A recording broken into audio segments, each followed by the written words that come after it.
So, hello everyone. Welcome back to another episode of Project Purpose Podcast. I am your host, Sheryll, and once again, we're blessed to have in the studio with us psychologist Mrs. Dawn Petgrave Smith. Hello, Mrs. Smith. Welcome to the show. Hey, Cher. Thank you for having me. As always, we love having you, and we're glad that you have the time to set aside to join us today. We've been covering some very important topics, and Mhm. lately we have actually been talking about the entrepreneur mindset. So today's topic is the Mhm. entrepreneur's relationship with money. We're going to dive deep and see how we handle money, not just in our personal lives, but Yeah. also as we choose to become business owners. How do we handle it? How do we handle success or setbacks? And how we, maintain a sustainable business and even set up, strategies to scale. So the Yes. first question that I have for you, Don, and this is going to be very relaxed, very conversational. I'm going to let you really lead the way with this because I know that not only are you a psychologist, but I know that you are also a successful business owner, Entrepreneur. and Yeah. you've been doing your own business for quite a long time. It would take us Yeah. probably the whole day to hear stories from the setbacks that you've had, but Mhm. also the lessons that you have learned and the successes that you have had. So maybe later on you'll share some of those with us. But let's talk about why we as entrepreneurs carry our personal stories into our businesses. Yeah, and that's a great question, Sherelle. And most of the time, we have to understand the story that we tell ourselves is what governs our behaviors. So it's the way we feel and the way we act. So, for example, if I feel that I'm never going to be successful, that's exactly how I'm going to treat my business.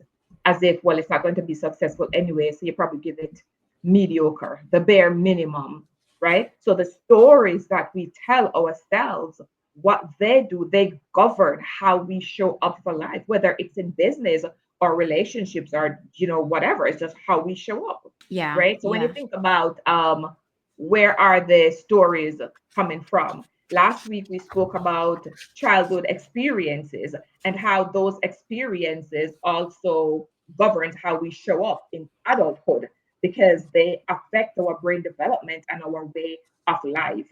And so, again, if anybody's watching and you didn't see the previous episode, I hope that you will go back and take a look at that episode because it has great nuggets leading into the discussion that we're having today. Yes, yes. Awesome. Awesome.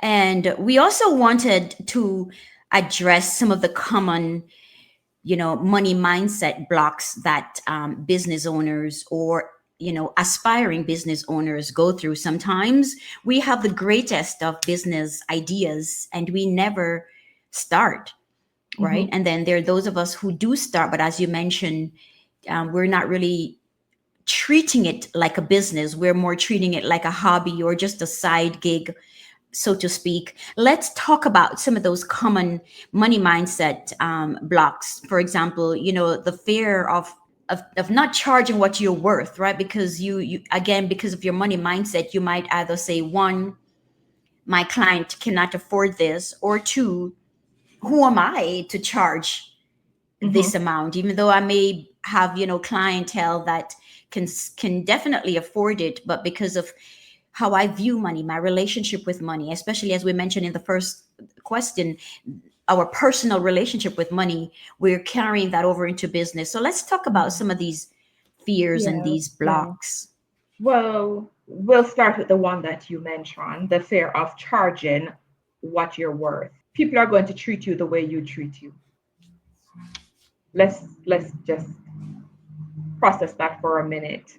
So it's something I would tell my students, my beauty students. Every day you leave your house, you need to look the way you want to be treated and the way you want to be paid. Because there's always a conversation of pricing your skills. How do you price your skills?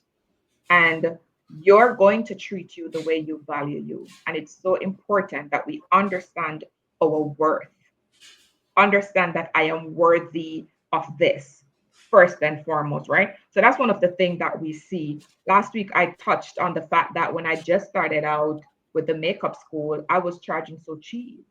And it was a business part, well, not my business partner, but as an associate that I do other business with. He pulled me aside one day and he said, "Look, I need to talk to you." And this is an older gentleman, and he says that the price you're charging is going to make people think that your product is not good. He said you really need to revisit. He says you are good at what you do, and the quality that you are offering, you are undercharging. Now that was very hard for me because I'm thinking, man, I just got in the industry. How am I supposed to be charging more than what other people are charging? But Don, you're giving so much more than what others are giving. So be bold enough to free yourself to charge what you're worth. And I explained also last week that the minute I did that, as a matter of fact, I didn't just double the cost, I tripled the cost, and my business quadrupled, 4 times the amount of business that we were doing. And let me share the story that just came back to my, I don't remember where I read it, but I must have read it in a book somewhere. There was a father who went to visit his daughter, and he recognized that the guys she was dating, every time he goes to visit her, the guys were just beneath who he sees her to be as a father. And so he wanted to teach her a lesson of worthiness. And so he left her a watch, one of his antique watches. And he said to her, "Tomorrow, go down to the jewelry store and see if this is worth anything." Just casual, right? So she took the watch to this jewelry store, and they said, jeweler looked at it and was like, "Oh, this is junk. This is worthless." So she called her dad upset. "Why would you give this to me if you know that it's worthless?" And he says, "Well, don't be so upset. Try, like he would say, okay, try the one in Alpha Tree then. Try the jeweler in Alpha Tree and hear what they say." So she went to the other jeweler, and this person was like, "Wow, I'll give you $10,000 for it." This is US dollars we're talking about. "I'll give you $10,000 for it." And she called her dad, "Dad, oh my God, this guy said he's giving me 10,000. The father says, "Don't take it." And she goes, "Dad, are you crazy? Yesterday somebody told me it was worthless. Now I'm getting $10,000 and you're telling me the dad says, don't take it. Let's try." And he told her of another jewelry store. When she Downtown. went, yeah, yeah. When she went to that jewelry store, Sheryll, the jeweler, an older man, he looked at it and started crying. And he said to her, "I didn't know there was another one of this still left." And so the girl is like, "Well, give me a cost. What is it worth?" And he says, "I can't afford this." And she says, "Just if you could name me." And he goes, "At least 500,000. The same watch that 2 shops previously said was worthless and should be thrown out. Now, there are many persons that are stuck there and worthless, so they never even try. But here, where most persons are stuck, they're stuck at the $10,000 because it look good, it sound good, and certainly it's a lot. Not recognizing that you are worthy of the 500,000. That story stood with me, and it allowed me to evaluate my life continuously, continuous assessment of my life, because we're constantly adding more. We're doing more skills, we're getting more certifications, we are getting more degrees, we're learning more, we're developing more. It means therefore that you're more worthy, you're more worthy of your cost. And so that's one thing that I really, really hope that most entrepreneurs will get a handle of. Be honest with yourself. Of course, you're going to look at market and you're going to look at market trends, but you have to know, Sheryll, what you bring to the table. So that's one. That's one. The fear of charging what you're worth. Um, Another one is fear of success. Can you believe that? And you and I, there's an entire episode on fear of success. There's so many people that believe that they're not worthy of success.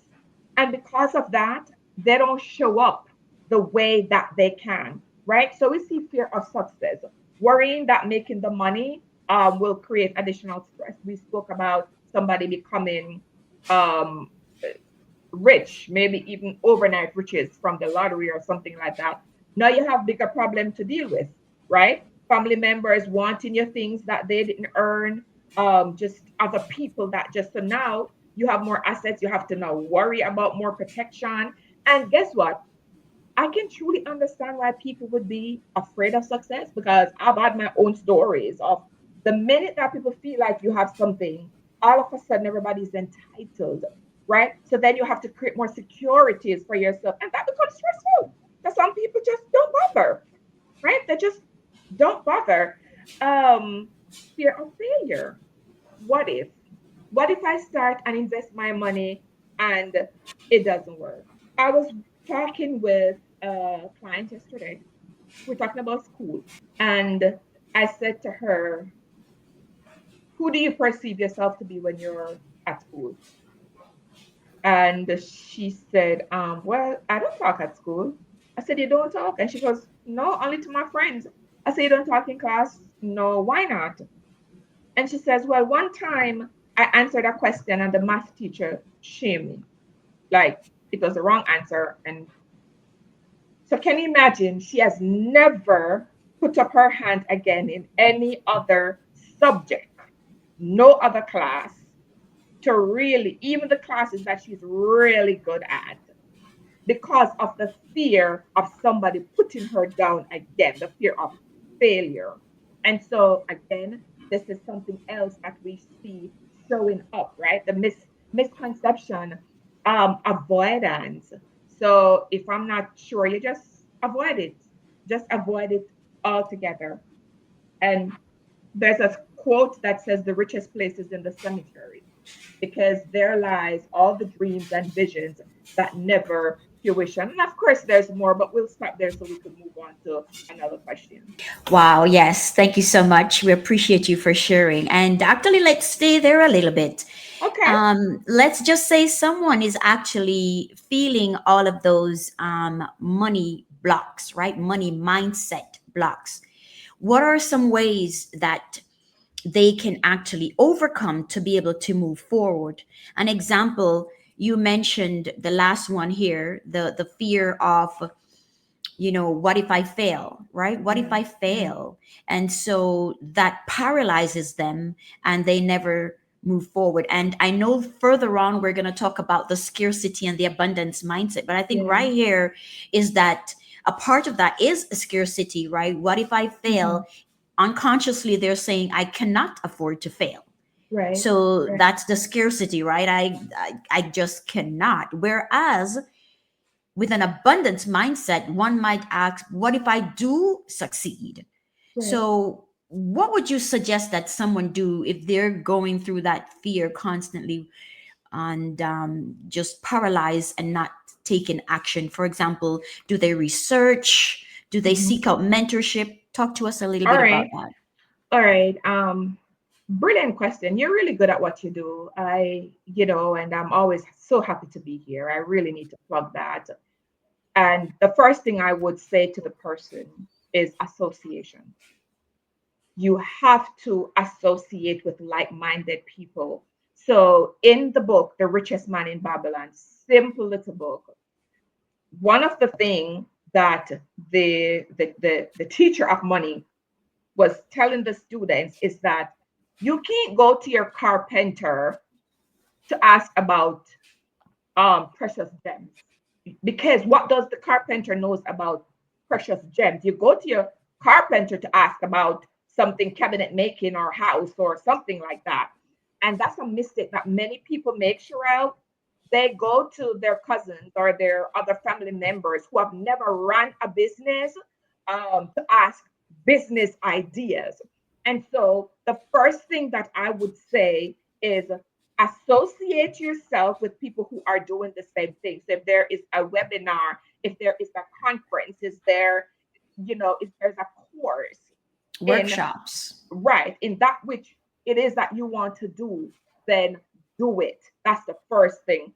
Let me just say right here that success is lonely. Success is very lonely. So sometimes it means you have to move away from some people that are very close to you, but they don't share the same mindset, right? So that will hold you back because they're constantly putting fear in you. So you're constantly anxious, constantly Doubting anxious, yourselves. doubting yourself when somebody asks you, how you going to do that? Where you going to get the money from, right? No, you have to make up in your mind that, look, if I want to be a successful podcast owner, I'm gonna start subscribing to some podcasts. I'm gonna start talking to people who are doing podcasts. Associate yourself, right? That's the first thing. The second thing, make sure you sharpen your skill set. Sharpen your skill set, right? I think it was Abraham Lincoln. I'm not so sure. You can look it up. I think it was Abraham Lincoln that says you give him a tree to cut down and 3 hours. He's going to use 2 hours sharpening his axe. Some people are going to take that axe, get to the tree, and start chopping away. It's going to take you forever. So sharpen your axe. What is it about you that someone should skip over everybody else that's doing what you're doing and come to you? This is something that I always, when I'm mentoring people or doing my coaching sessions, I'm asking them, okay, so you're an artist. Why should I use you over somebody else that has God knows how many followers and such forth? What is that thing about you? And you have to ensure that you know what it is and you show up in it every day without apology. All right. Um, learn the basics of money. Learn the basics of money, right?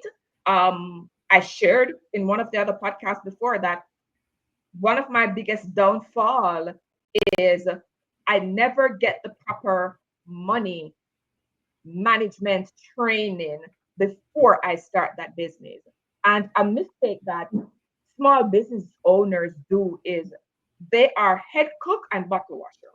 They are everything. So you say, oh, well, I can't afford an accountant. I can't afford a marketing person. I can't. So you try to do these things yourself. But it doesn't matter how small your business is. The first thing you want to do, get an accountant, even if you use the services of an accounting firm, not necessarily having to hire an accountant um, full time for yourself, right? And I'm sharing from experience. These are things that I didn't do. And then it ended up costing me millions, millions later on, when I had to go through an internal step and had to go through COVID. So these are some of the things that I would love to tell persons. And you know what?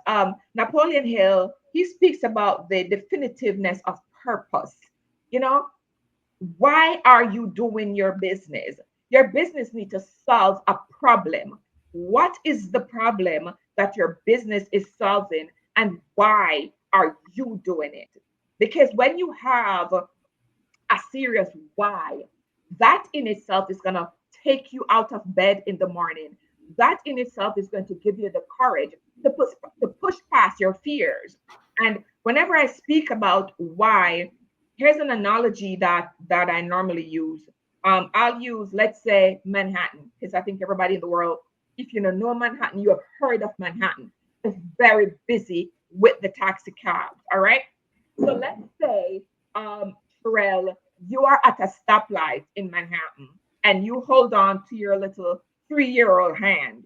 And that child probably saw cotton candy across the street and pull out of your hand. And when you look, the light turns green. What do you do? I always ask that question. You know, the response is always without thinking, you're running after that child. That's your child. You're not looking that the cars are coming and you may get hit. You are only thinking, my child is out there. But let me ask you, The question another way, if Shireen, your twin, said to you, Sheryl, I'll give you $50 to run across the road when the light turns green, would you? It's a totally different response. So your why needs to be something that drives you. So when things get tough, And they when will. the and they will, and they will, what is it that is going to keep you going? And that Yeah. needs to be your why. Yeah.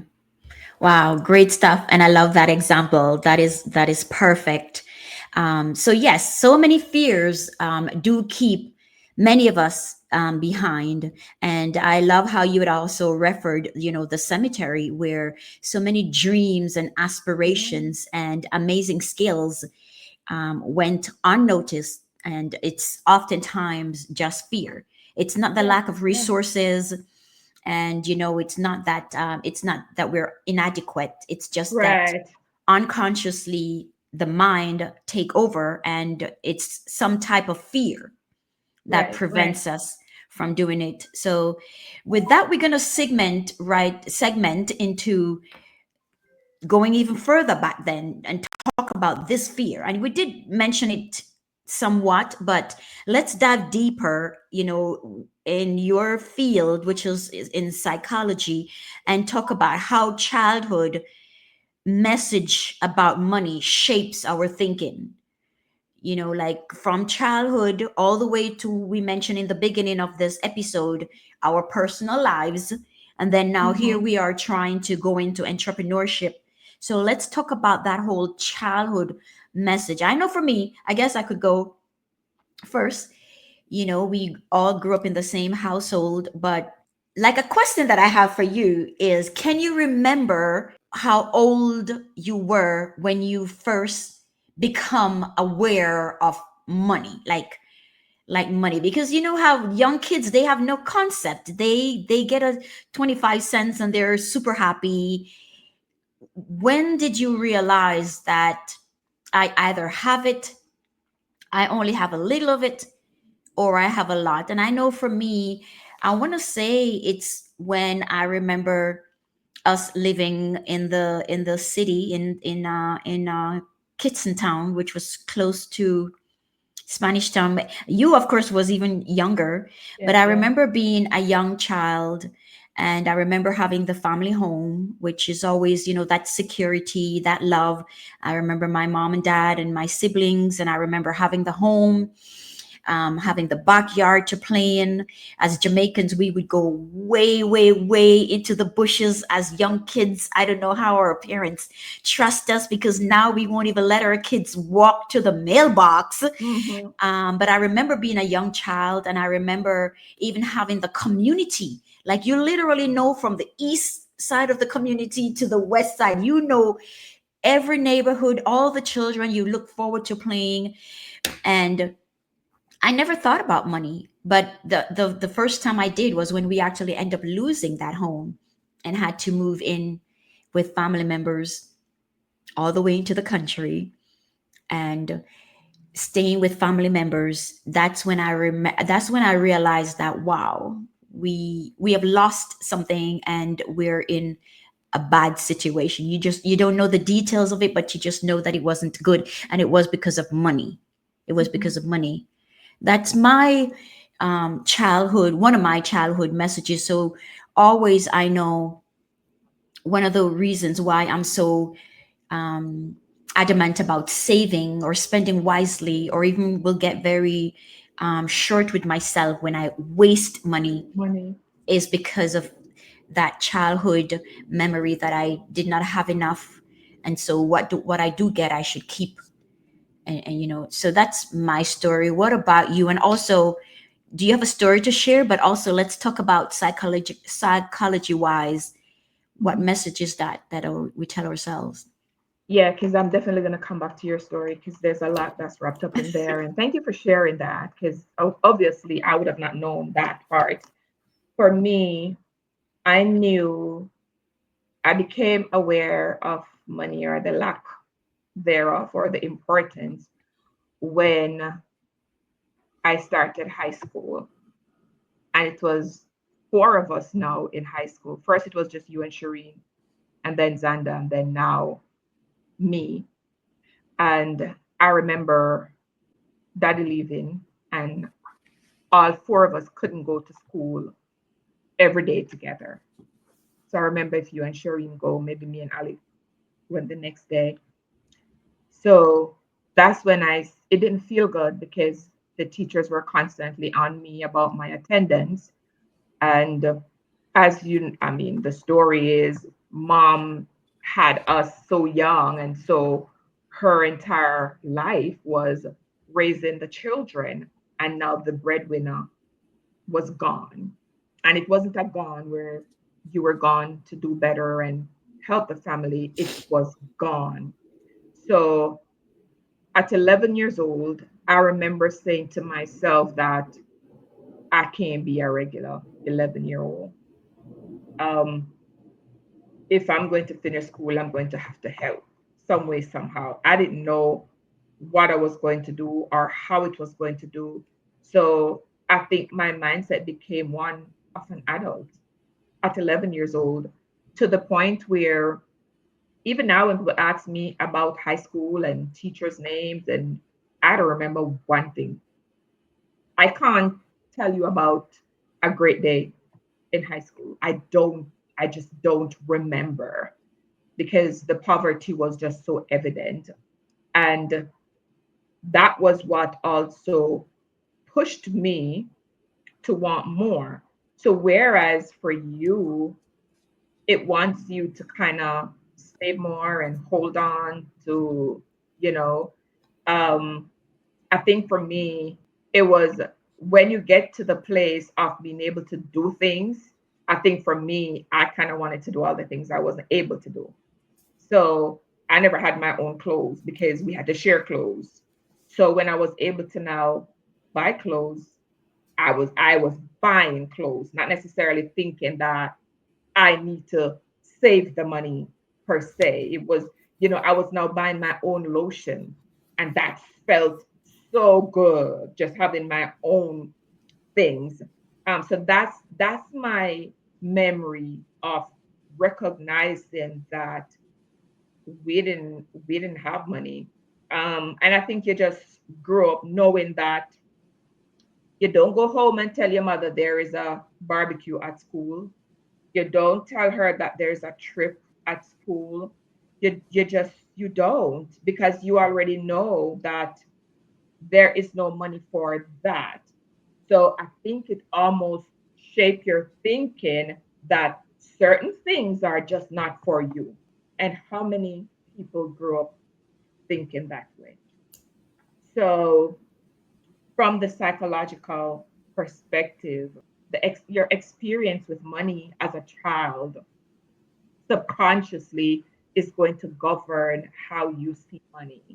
So if you always hear that we can't afford that or we don't have the money for that, if you do get to that place where you get money, that's why you're going to now save every single penny and try to hold on to it because you don't want to get back to that place where you're here, we can't afford it. Also, if a child grow up in a home where there's always a quarrel or something surrounding money, they're going to be of the frame of mind that money causes conflict. And so they will do anything possible not to be put in that position. So your early upbringing of how you see your parents or your caregivers deal with money is how you perceive money and how you treat money in adulthood until you have had your own awakening, right? So one of my awakening was I remember mom asking my brother for his goat. He had a goat. I don't know where he got it, but he had a goat. And I remember my mom saying, lend me the goat. How you going to lend somebody a goat? But what she did, she sold the goat, used the money to buy cologne, and car fresheners. And she started selling those things to the taxi men. Our dad was a taxi driver, so the taxi men, they knew us. And so they were great clients for my mother. And she now made a profit where she was able to buy back my brother goat and still had her little business going on. So that logged with me. So I think I developed that entrepreneurial spirit from seeing that experience. Now, fast forwarding, I mean, you know my story, of building businesses, but the story now, my living experience now is I sell everything from my farm. And people can't understand like what just yesterday I had someone came. She has a manufacturing company where they do puree, so she sells to the large companies that makes the juices that you see in the supermarket, but she has to get her fruit somewhere. So my entire June plum tree was bought by one person. So my whole day yesterday was spent with pickers being here, baggers being here, to get that done. Now, same thing with my avocado. I have vegan restaurants that I supply my avocado to. All these are just side hustles, but it was because of that experience that I've seen with mom that showed me that you don't have to be hungry. There's always a way. Find a problem and fix it. So those are my thoughts. No, good stuff, good stuff, and thank you so much. Great stories, and wow, yes, that is a great example, of seeing our mom, like you said. She is just, unafraid, right? Because Yes, again, yes. lots of people would say, well, you're just a housewife, or you have 5 kids to raise, who are you to think that you're a business owner? Though at the time you don't necessarily consider yourself a business owner, you're just surviving and you see the opportunity, as you mentioned, and you take advantage of it. You go for it. And in your case, it's just amazing, being on that farm, like you're saying, and a lot of people right around you have the same produces, but they just stay, fall off the tree, and spoil. Sure wish I could be there to pick some of those mangoes. Yet you find a way, as you mentioned, to know that there's a need in the marketplace and provide that supply to the need. So, congratulations there. That's awesome. Yeah, thank you. And that's the one thing again with fair, Sheryl, because the property next to mine, there's a Otaiti apple tree, the Jamaican apple tree there. And the apples just fall off the tree. Now it's not my property, so I'm not gonna touch it. But I saw the caretaker and I said, hey, can I get the apples on the ground to feed my pigs? So can you imagine we are picking up buckets of apples off the ground, feeding the pigs, while this lady yesterday that came to pick up was asking me if I don't have apples for her because she needs all these things. So again, it's just the association, man, and people walking away from fear. I've been asked, well, you're a psychologist. Why are you trying to sell avocado?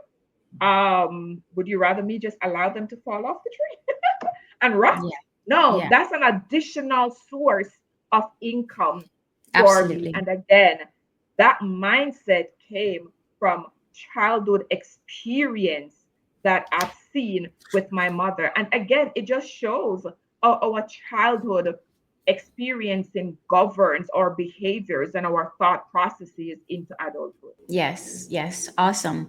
Awesome. So if you're just joining us, guys, you are listening to Project Purpose podcast with psychologist Don Smith here, sharing with us all about the entrepreneurial individual person and their relationship with money. And Dawn, I want to segment into something. I'm not sure if you have any stories that you want to share as well, or maybe just general concept. But do you believe business owners actually pay themselves? And what are their thoughts on paying themselves, right? We know that you have to make revenue. Then we know you have all these operational expenses. Mhm. And oftentimes we push ourselves aside and we don't run the business like a business. I know that's actually one of my areas of opportunities, right? To Mhm. constantly separate business from personal, knowing that you need a part of the business revenue is also salary, right?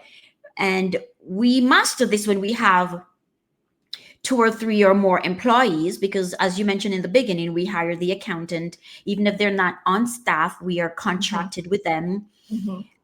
But when it's a one man solo, you know, um, I'm finding it hard to pay myself. You find yourself putting that money back into the business, and especially here in the US, and I would figure same thing in Jamaica. You also have to pay taxes. So not only do you need to pay business taxes, but you also have to pay personal income tax. Any insights on Well, that? thank you, Sheryll, for what you're doing. We don't, many persons go into business starting off with their skill. You're monetizing your skill. And so that's the part that you're good at. You're good at the skill, but you've never learned how to be a business person. Um, I, I suffered financially, still cleaning up the mess from a lot of my lack of knowledge.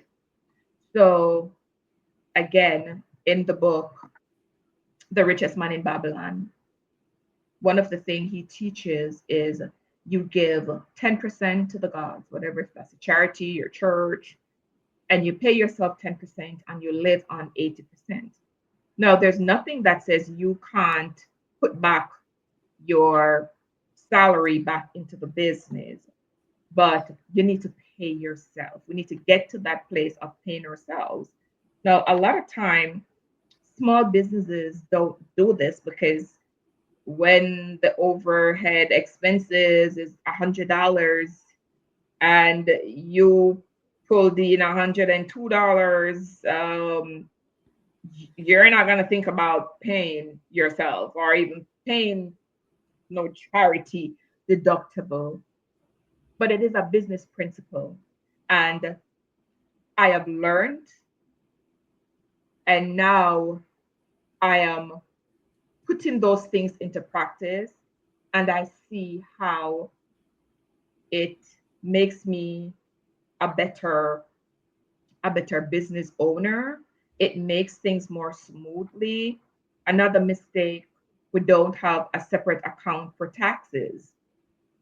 That's a must. That's a must. And falling falling into owing taxes is crippling because it end up in the courts and the process is drawn out more. And like for Jamaica, the interest and the penalties sometimes are 4 or 5 times what you owe, and it end up costing you so much more. So if there's anybody that is getting into business, I would encourage them to sit with a consultant, just for someone to help them look at the things that they need to put in place, for to make the business operate smoother, but get into the habit of paying yourself, because eventually if you have, like for Jamaica, we have limited liability companies, you guys have the LLCs or the C corps. Eventually when you get to one of those, you are not the business. The business is a person by itself. Entity. Right. So you have to now separate yourself from that and to ensure that you are getting paid. The mistake we make is we run all the money through one account. And so you stop to get coffee, it's the same account. You stop to get some petrol for your car, it's the same account. So then it becomes a little bit harder to track. So I would, or at least the things that I have changed and I'm changing is ensuring that I have an income account, expense account, and a tax account, just so that I don't fall back into some of the struggles that I've fallen into. And, you know, sometimes it's very hard to pull yourself up, and sometimes some people don't, they never have the opportunity to recover. But if there's somebody that is going through, I would encourage them, chin up, chin up, and get the necessary help that you need. Something I learned again from The Richest Man in Babylon, and that was not the only finance book I read. I read Napoleon Hill, Think and Grow Rich. The Millionaire Next Door. Recently, all three of us, you, me, and Shireen, read Smart Women Finish Rich. You know, that's such a brilliant book. So I became intentional about learning about money because I went into business with my skill and I mastered my skill and I continue to master my skill set, but I was not mastering my money management set. All right. And so this is something that I would definitely encourage entrepreneurs. And if you're just starting up and you're not sure, either one of us, reach me, reach Sheryll. We're both coaches. We can guide you into the right directions. I'm in Jamaica, Sheryl's in the US. And so, depending on the country that you're in, we'll be able to guide you along the way. Yes, absolutely. And I just want to piggyback on that a little bit that, like I said, it's a fear that we have. We do master the skill that we have, or we might see a need and know exactly how to supply that need and solve that problem, but we do not study money and Mm. run it like a business. And so I'm not going to repeat what you said, but what I would just add to it is that even when we just start and we're starting small, we should still think long term and plan ahead like it is a big business, right? Right. Just plan like you already have the LLC, plan like you're already being audited. I just completed a recording, and it's again talking about money, but one of the self leadership that I talked about is how to audit yourself, right? How Yeah. to audit Yeah. yourself, Yeah. check in with yourself, see what are your weaknesses, what are the areas of opportunities that you need to work on and improve on. And so, just like you audit yourself, it's just think of it, that word audit, nobody likes it, right? We always think of the IRS, but they're pretty much looking to see if there's any mistakes, any discrepancies, or if things are running smoothly. So you definitely, starting out your little project, something you're passionate about, you intend to turn it into a business, still think of it like a big business and handle it accordingly. And so, Don, Yes. the final aspect that we're going to do before we wrap up this segment is dive in a little bit more about the whole scarcity mindset versus the abundance mindset in thinking. And I think it just pretty much just, how can we wrap up all that we just said? Because I pretty much think it's the same thing, really. Yeah, I mean, that's pretty much what we've been talking about. But if somebody's just joining and didn't even, hear, or if somebody has been listening and didn't get it, think of Aladdin. Everybody know Aladdin and the genie, the The lamp, genie in the lamp, the lamp. right? So you never run out. You just rub the thing and tell the genie, and it comes. Many times, the scarcity is let me grab all that I could grab right now because this may stop. So, in the book, and this is another book that's brilliant, The Game of Life and How to Play It by Florence Kovoshin. That's a great book. And she speaks a lot about the scarcity mindset without saying the scarcity mindset. But here's one example in the book is this one lady who um, she hoards everything, save all the money because one day this may happen or one day that may happen, right? and she couldn't afford Christmas gift that year.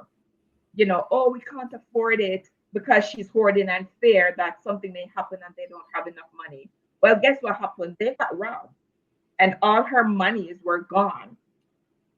She could have bought the Christmas gift. At least somebody would have had their gifts. But I want to also bring in the conscious mind and the subconscious mind right here and how that impacts scarcity. The role of the subconscious mind is only to provide for you the things that you feed it. So if you're always feeding it fear and scarcity, the subconscious mind is going to find a way to give that to you.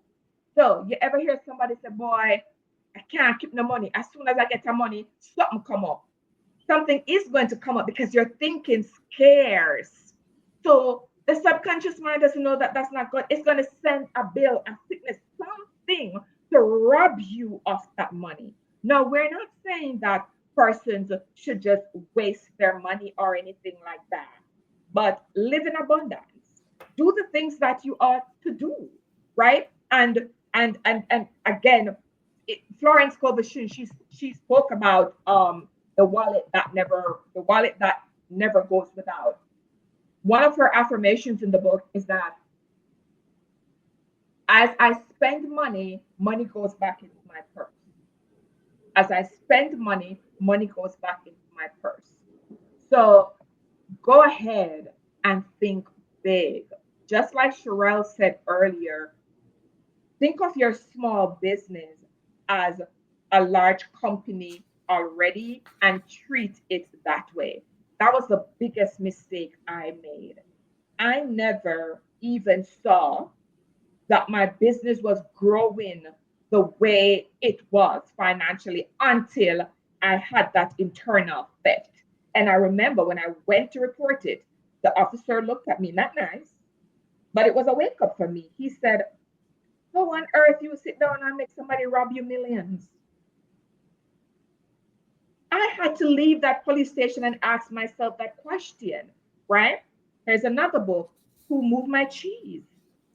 So monies were moving, but I was not paying attention enough to see that monies were moving. So there's some books that I would definitely recommend if you're going to start out. Who Moved My Cheese is definitely one of them. The Compound Effect by Darren Hardy. That's like another great book. Think and Grow Napoleon Hill, and definitely one of my favorite books of all time, The Richest Man in Babylon. These are simple principles. The Richest Man in Babylon teaches 10 principles, 10 basic principles, right? So that's the start right there. Um, if you continue to say, oh, I can only afford crackers and tea in the morning because I'm saving my money in case, I guarantee you something is going to show up that's going to cause you to have to use that money. All right. So Yeah. be smart, ensure that you have things in place, you have investment, even if it's $20 a week, you're putting away some money, right? But live because the money is going to go somewhere else, right? Yes. We a lot of times we don't get to grow our businesses because again of the scarcity mindset that, oh, let me grab this. We can't give. You can't buy your nieces or your nephew a gift. You can't help your parents. You can't buy your husband a nice watch because, man, I'm holding on to this money in case something happened. And all of that is coming from the fact that as a child, however you saw money around you, all right? And sometimes people with that scarcity mindset end up not even paying the necessary bills sometimes because some money come and they want to, boy, I can't pay a bill right now because I need to hold on to this money.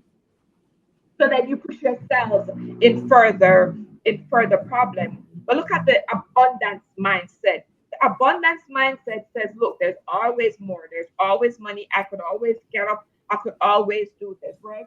There's enough for everyone. So sometimes people with scarcity mindset, they rob each other. You rob other people. because you feel like, oh, I see this opportunity, let me grab you. There's enough for everyone, right? Even look at my June plum that we spoke about. Now, when I think about it, there's so this lady, her needs is greater than her demand. What she needs is greater than what the suppliers that she has, right? Somebody would be jealous of me now and want to grab what I have or try to steal the market because they think, let me just grab this. Enough. There is enough for everyone. So when you have that abundance mindset, you show up differently, right? You show up differently. Money flows in, money flows out. I'm constantly looking for the next money coming in. That's where my mindset is. What is coming in today? What is coming in today? And don't be afraid to give. Give just like, well, the Bible teaches this, but let's say you're not even a believer. Because the Bible tells you, you give 1/10. This is the only place in the Bible that God literally make a deal per se with man. And man meaning not just people who profess Christianity, all mankind. Do this and see if I will not do this. So sometimes, I hear Christians say, boy, these people are prospering, and they're not even serving God. They understand the principle. They understand the principle. And they are building on that principle. God don't need your money. God do not need your money. So when the Bible speaks about tithing 10%, it is for you. It is for your own good. It is supposed to help you grow and develop. It's a discipline that also, in the long run, as a business owner, your charity deductibles now become a tax write-off. Somebody in the church may think different, may say, oh, so you're only throwing your tithes to do this. No, I am doing it because it is a principle set out by God, but it also have these great accomplishments that comes with it. But if you're not even given, how is God going to bless? How Yeah. is he going to bless you?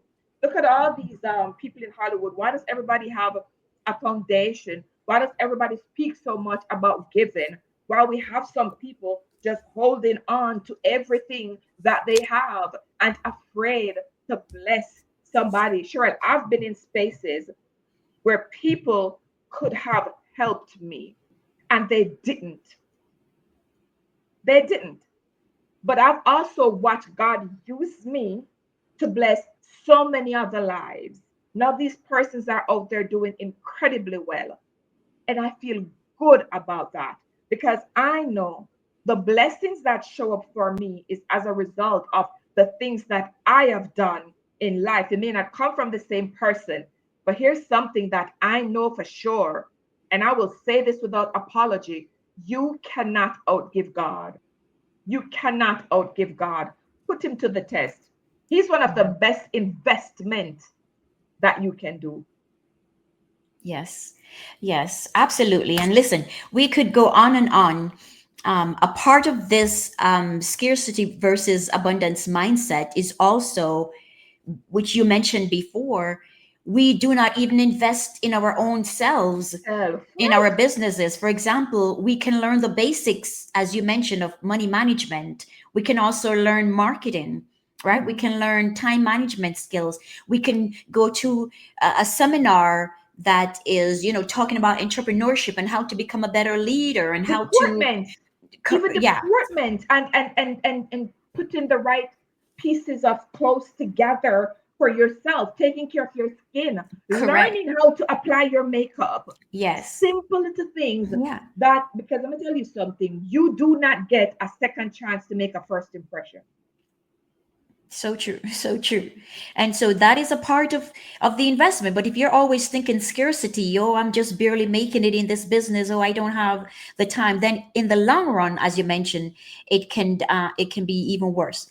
You Mhm. did give a very scary but truth example with the IRS or just with your taxes, right? You might think, oh, right now I'm getting off, I'll do that later, we have time, but that time never comes. if you're not disciplined, and it does creep upon you eventually, it doesn't just disappear, right? And it can hurt your business even further. And then the final one that I wanted to touch on is what you just said, you know, um, and of course, you have to find the balance in how you give, right? Right, and right, and how many absolutely. times you give versus you know that you're running a business.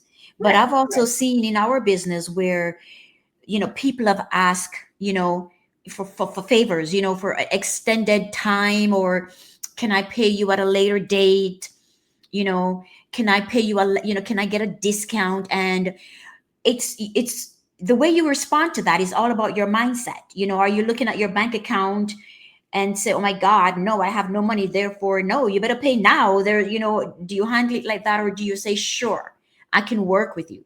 And a part of that, again, is to learn money management, because when you learn money management, you understand to create the different accounts, and one of them is always that emergency fund, or in the case of a business, is having that income account where you continue to let the money overflow, right? Don't spend it as it come in, so that right, you can set up yourself for when business may be having a lean season, so right, to right. speak, right? Again, like I said, you're running a business, so yes, there will always be that one or two individual that will try to get over on you, and try to make it a pattern.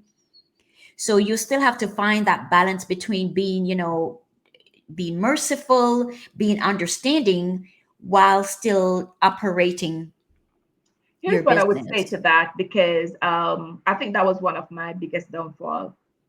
That was one of my biggest downfall. Every time somebody called, this person need school fee, or they need lunch money, or I was so happy to be able to help, right? Um, until I was hit one morning in my devotion, the poor you will have with you always. Don't forget that. There's always going to be somebody that wants something. So my new philosophy is, look, I have a giving account. Well, I don't have one right now, but hey, but I have a given account, In the future. and yeah, and for the year you put a certain amount. When that money is done, it's done. So if somebody calls me and they say, "Hey, can I get $100?" These days, my response, um, let me look at my given account and Finances. see, right? Mhm. And hey, I can do 50 at this time. Can that help? Because I also want to encourage you. You don't lend money that you can't lose, because you may never Right, get it back. You right, may never get it back. So right. when you set up your business, people are going to come, because they don't know what goes on behind the Running a scenes. business. They don't know the frustration. They don't know all that stuff. They just see that you have a successful business, so money must be there. So have a given account. And when that money run out, you know what? I'm sorry, I've exhausted the budget for this year. When I write for sponsorships to some business for some of the things that I do, this is what you get. Unfortunately, we have already exhausted the budget for this year, but can you check that next year? You have to put your foot down with things like that. Um, People will always take if you continue to give. So always remember that. We want you to give. We want you to be kind to one another. But for me, look at what you're giving into. I shift how I give these days. I give differently. So if it's a charity, if it's a church, if it's a foundation, or somebody's calling me, is there a foundation that I could run the money through? Because then you can always use those things as a write-off, because you work very hard for your money. So let's just be wise in your thinking, wise in your doing, wise in your money. Yeah, absolutely. Absolutely. So that is the information that we wanted to share with you today, guys. Before we let Dawn leave us today, Dawn, share with us how we can, connect with you on social media. Yes, so my website is soulfulserenityja.com. I work with people all over the world. So you can book online, pay online, and we meet online. All right. The services are confidential and secure, so you don't have to worry about anybody knowing about your information or hearing about your information. Also, our foundation for men is mental2024.com. You can contact us there. And then across social media, Soulful Serenity JA and Mental 24. Awesome. And I know that I will put that information in the show notes as well. But I want to thank you so much, Dawn, for your time. Before we go, do you have any final, tips or strategies regarding this whole running your business and handling it like a boss? Do you have any final tip for us Um, before we close out? take that course. Take that course on money management so you can be better. You're worth it. Yes, absolutely. Well, we always appreciate you, Dawn. Thank you so much for your time. I know that you will be with us next week, so I'm looking forward to that. But until then, bye for now. Bye, Thank you. Dawn. Bye. Thank you. Bye.